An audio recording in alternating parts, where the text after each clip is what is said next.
Check it. This is Blackbook session number 20. The name I'm dropping here is for one of my subscribers who goes by Able To. I personally think that that's a real clean name. I mean, think about it, and think about all the things you're able to do.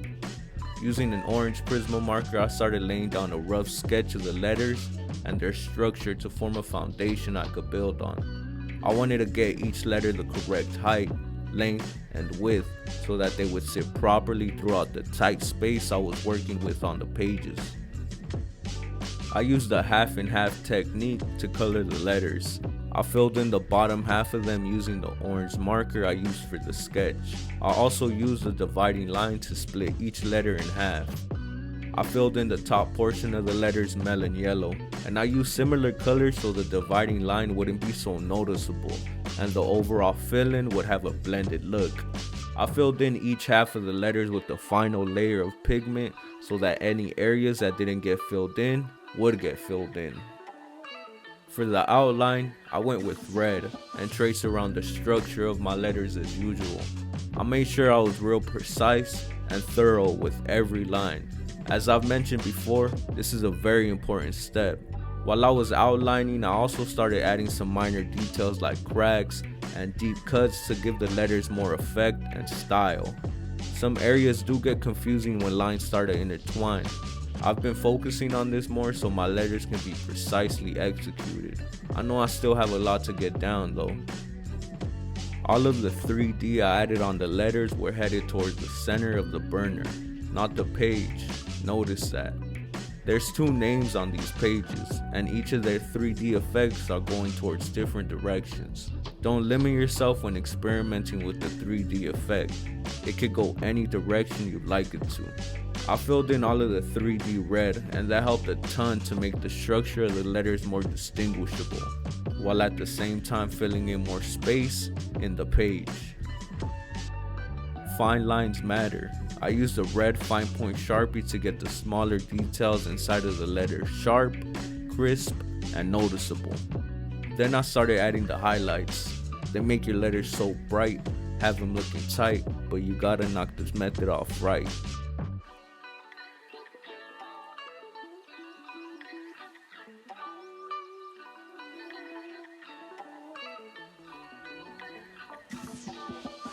Since the colors I had used so far were so bright, I tamed them with a black marker.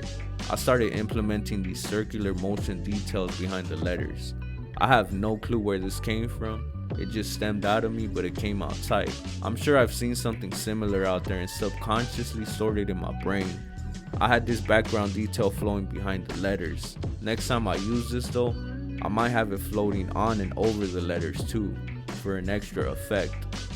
Baby blue. That's the color I went with for the outer outline. I traced around the outline and the 3D, finally bringing this color into play. I gotta say, this color scheme was heavily influenced by one of those pieces in the game, Getting Up. I was getting little glimpses of this piece in my head throughout the week, so I just let the idea out all onto the paper. There's definitely some similarities, like the bubbles for example. I randomly be picturing this piece in my head sometimes. I even added some fine lines onto the background details using a black Molotow 1.5mm nib, so the little whips could be sharp. Fine lines matter, I can't stress it enough. This little touch of having letters and your details looking tough, so precise, so crisp, so clean. Kinda crazy how graffiti letters gives us mad self-esteem. I do it for the writers up next, cause I used to daydream of having my letters so damn tight, so damn sick. Just know it's real when I tell you that patience is virtue, kid. It's gonna take a minute to get your skills up, so don't be in it for the gimmick. Stay focused and stay in your zone. Truth be told, that's how I did it. Inside of the 3D, I added these light purple slots heading towards the vantage point of the 3D. The effect these little slots added were tight. I was really rocking with them. The color, not so much, but it's all good.